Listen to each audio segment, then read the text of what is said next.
Many years after interpreting Nebuchadnezzar's dream, Daniel had a vision of his own about the one world government. And through this vision, we come to learn about someone who will rise to the top of that global system. Someone we now know as the Antichrist.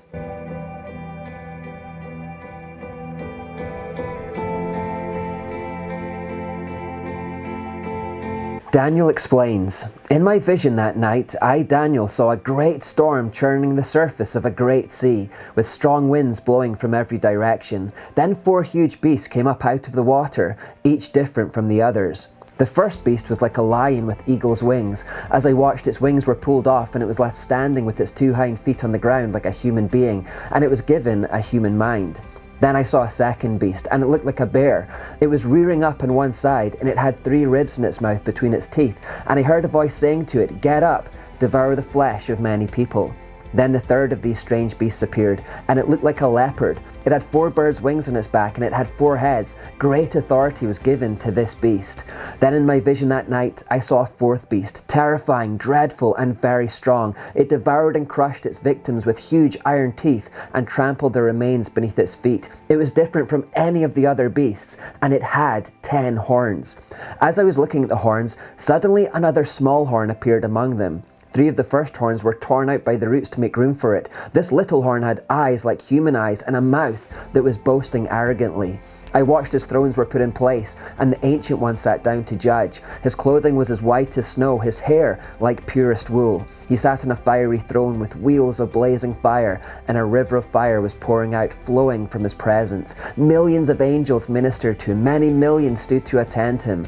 Then the court began its session, and the books were opened. I continued to watch because I could hear the little horn's boastful speech. I kept watching until the 4th beast was killed and its body was destroyed by fire." In this vision, you're instantly going to see some similarities with Nebuchadnezzar's earlier dream. In Nebuchadnezzar's dream, it was 4 kingdoms represented as a statue, and in this vision, it's 4 kingdoms represented as beasts. Remember also the statue had 10 toes, telling us that the end-time empire is going to be divided into 10 regions. And now we see this 4th beast in this vision has 10 horns. Each horn represents an individual ruler who's going to have authority over each of these 10 regions. So each region is going to have its own governor or prime minister or just some kind of head of state. Notice though how Daniel focuses on just one of these rulers, a little horn, who comes to prominence and who seems to start dominating the entire system. Daniel's intrigued by this character, so he asks for further insight. Then I wanted to know the true meaning of the 4th beast, the one so different from the others and so terrifying. It had devoured and crushed its victims with iron teeth and bronze claws, trampling the remains beneath its feet. I also asked about the 10 horns on the 4th beast's head and the little horn that came up afterward and destroyed 3 of the other horns. This horn had seemed greater than others, and it had human eyes and a mouth that was boasting arrogantly. As I watched, this horn was waging war against God's holy people and was defeating them until the Ancient One, the Most High, came and judged in favor of his holy people. Then the time arrived for the holy people to take over the kingdom.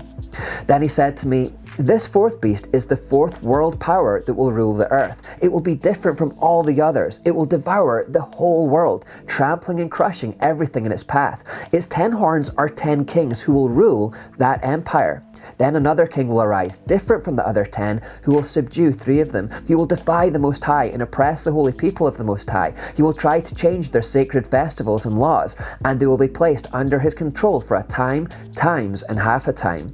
But then the court will pass judgment, and all his power will be taken away and completely destroyed. Then the sovereignty, power, and greatness of all the kingdoms under heaven will be given to the holy people of the Most High. His kingdom will last forever, and all rulers will serve and obey him." This passage is describing the Antichrist. Remember in episode 1 of this series, we saw how the first sign of the end was a proliferation of false messiahs. Well, they're all leading up to this one man who is the false messiah, the Antichrist. And here's what we know about him from these passages. Firstly, he will indeed rise to power through the one world government and come to dominate the whole earth as its ruler.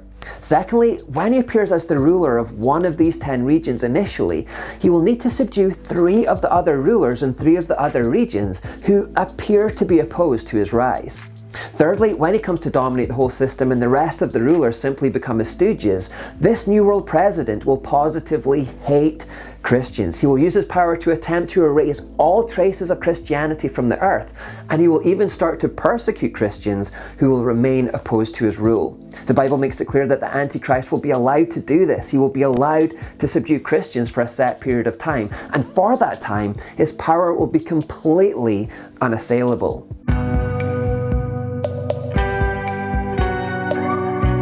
Could any of this happen in the near future?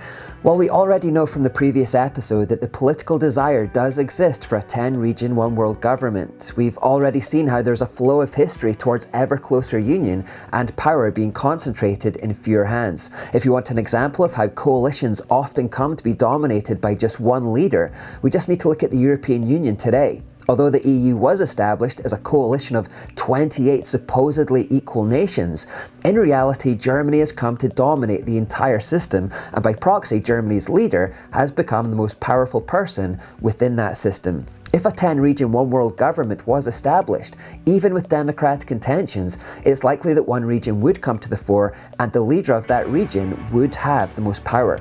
That power, of course, would indeed be unassailable. When Edward I tried to conquer Scotland, there were people of roughly equal power to fight back. When Adolf Hitler tried to conquer Europe, there were countries of roughly equal power to fight back. But if someone rose to the top of a world system, there would be no one of equal power to fight back. That leader would effectively control the world's energy, weapons, laws, and he could effectively do whatever he liked. And it's that unassailability that brings us full circle back to what Jesus said about him. Jesus said, "The day is coming when you'll see what Daniel the prophet spoke about, the sacrilegious object that causes desecration standing in the holy place. Reader, pay attention." Jesus is saying that the Antichrist will be so powerful that he will set up a statue of himself in the temple of God. He's literally going to present himself as Christ's second coming. And indeed, he will be worshipped as such by the whole earth. Remember I said in the previous episode that the one world government is likely to come out of an existential crisis or economic collapse. Well, that's also indicated by the fact the beasts in Daniel's vision are coming out of a roaring sea. In Bible prophecy, tumultuous seas represent the tumultuous world of godless people. Well, the Antichrist will present himself as the solution to all of that. He will initially restore calm and peace and economic stability, and he will be lauded for that as the savior of mankind.